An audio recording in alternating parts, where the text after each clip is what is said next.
Hi, welcome to the Market Alert for Wednesday, the 10th of April 2024. So today, stocks see two-way action as all eyes turn to CPI. So we've arrived. It's CPI day, and markets suffer conniptions ahead of crucial consumer price print. Fed speak saves the day late on. What a surprise. That's a V-shaped correction for most markets, particularly the Dow and the S&P, which we'll look at in just a moment. But as the headlines state there from yesterday, all eyes are on today's CPI print, which is forecast. The core is forecast to drop by 0.1. CPI month on month is to drop, and the CPI year on year is to show a slight increase of 0.1%. We just have to wait and see, but it will certainly be interesting to see how these numbers come out and how the market reacts to it. And that's at 1:30 p.m. Speaking of reactions, let's have a look at yesterday and kick off with the Dow. So as the headline said, Fed speak saved the day. The market rallying there off an 89% retracement down to this level and then bouncing. You can see the buying coming in there as well. But let's have a look at this in a bit more detail. But before we do, just note that we're oversold in this correction. So any decent CPI numbers will see the market move very strongly to the upside.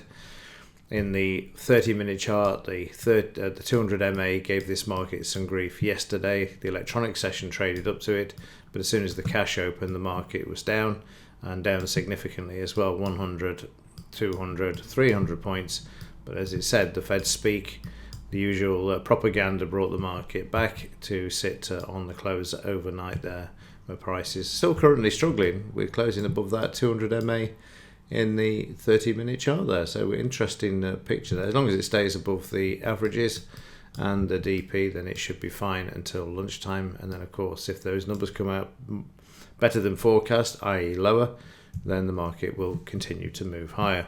In the German DAX, down day for the DAX, but again oversold. This correction, is it complete? Well, the CPI numbers will help to turn the ship around and move it back northwards there if necessary.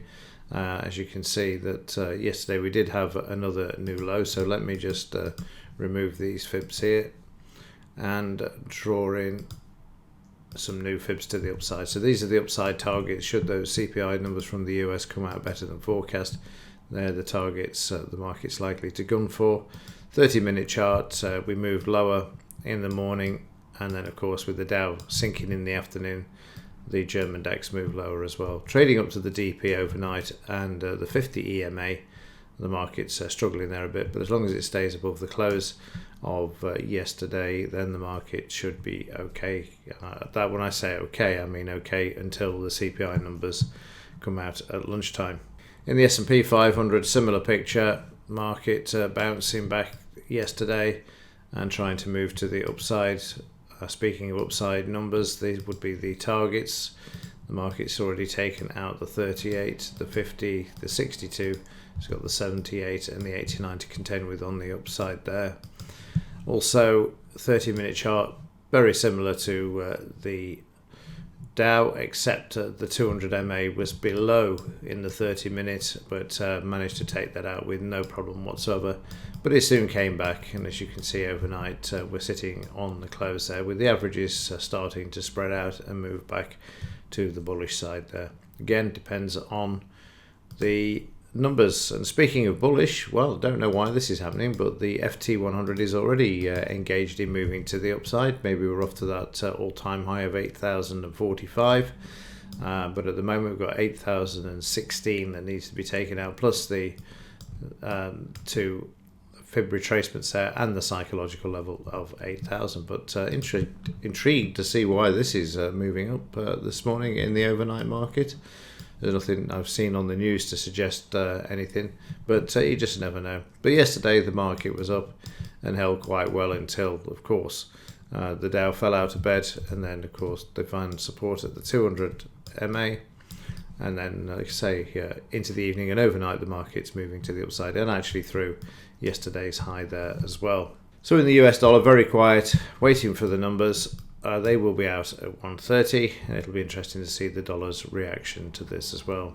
So let's have a look at the metals, see how they've fared over the last 24 hours of recording the last market alert. So in the silver market, very, very interesting for yesterday. We've got a huge supply coming in here.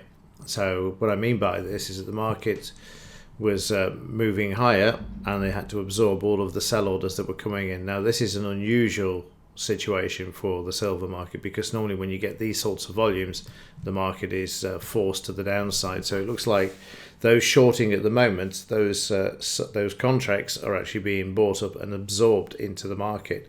Why do I know this? Well, the volume is higher than the previous day, the range is narrower, and the market hasn't sold off. Plus, we've also got overnight the market trying to get above the high of yesterday as well. So obviously keen to get this market higher and also keep it above the $28 per ounce level as well. So 28.31 is what it's going to take out during today. And if the CPI numbers come out lower, then we're back into the Fed cutting rates, which is bullish for the metals. So very interesting picture at midday, sorry, not midday, 1:30 p.m. for this market. Again, you can see yesterday they tried to slam it, and that's where the selling took place, and then it was all absorbed and the market was brought back. It's been brought back overnight as well. This is starting to look very, very different than any other time. The last time we had a rally in the market was in 2020, nearly 4 years, well, it is nearly 4 years ago, as we head into the summer. So very interesting picture there. The fact that they were able to absorb all of this yesterday in the daily chart, that's unusual. That is very unusual, because normally this sort of activity, we've seen it here as well. Here's a previous example of it where the market saw the selling coming in, it was absorbed, market moved higher, then they gave up because there's low volume there, and then off we go again. In the gold market, new all-time high yesterday, 23.65.23, and 30-minute chart again, you can see the slam there. But something big is going on now in these markets. I know the demand from China for industrial silver is massive. They were told by the US to get their act together as far as the climate change was concerned and net zero. And so what they've done is started to buy up every available piece of silver, give free solar panels out to the people, massively produce electric cars, and the US doesn't like it because it's taking jobs away from the US and also imports, and the trade's affecting the trade balance as well. So Yellen's been out there having the odd Chinese meal, trying to convince them, and they've said basically clear off, I'll put it politely. So they've shot themselves in the foot, and I think this is why you're seeing these moves in the metals markets now. Plus, also to throw in the mix there, that India is buying silver like it's gone out of fashion as well. So cheap solar panels are going to be a thing of the past based upon this, and next week, 17th, we get the industrial silver report that will show what the demand for solar panels are, and they could actually double for 24, which again will have a massive impact. The COMEX is being drained of its silver as well, so it's hard to find as far as the industrial side is concerned, and retail investors, i.e. such as myself, have no chance of selling.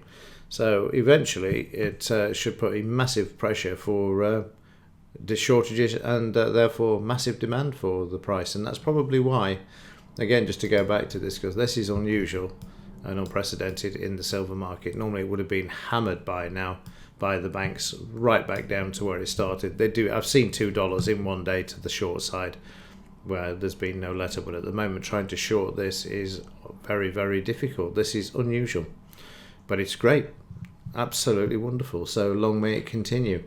So just go back to the 30-minute chart there. You can see gold also doing exactly the same, moving back up. But you'll notice that unlike silver, if we just go back again, this is nice and vertical, whereas gold also is. But in the 30-minute chart comparison, if that is what I meant to look at, you'll see that this is already towards the high of yesterday. This is silver compared to gold, which is not there yet, which means there's going to be a change in the gold-silver ratio. So let's have a quick look.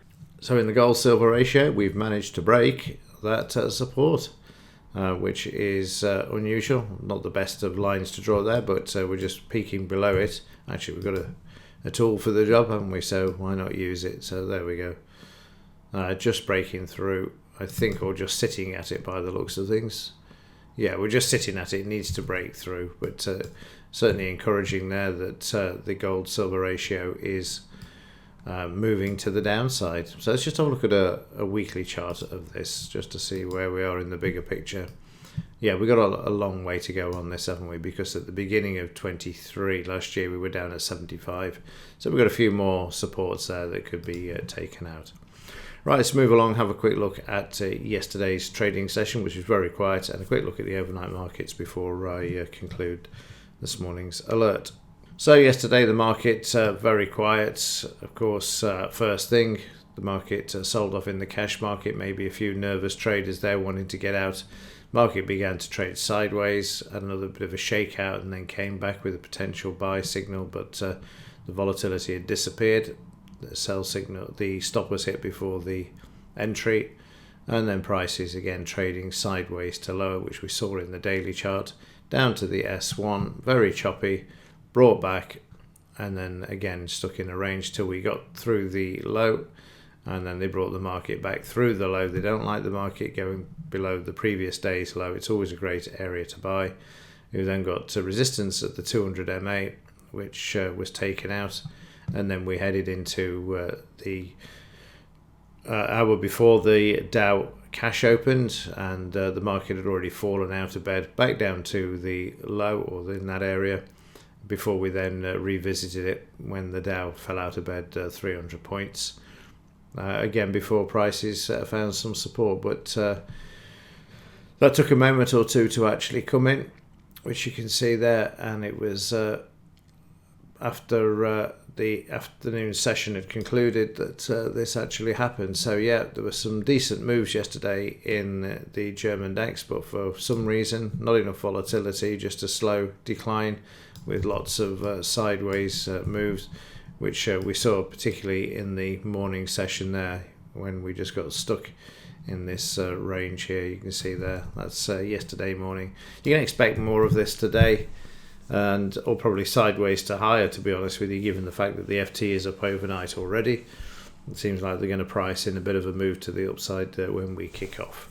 So a quick look at the market overnight, and we see that the market's currently struggling at the DP, but let's compress the chart a bit, have a look where we are, and you can see we are midway, which is what obviously the DP is.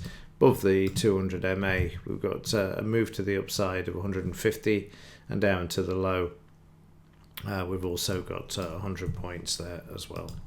Okay, that's it for this one. As ever, thanks for watching. See you in the next one.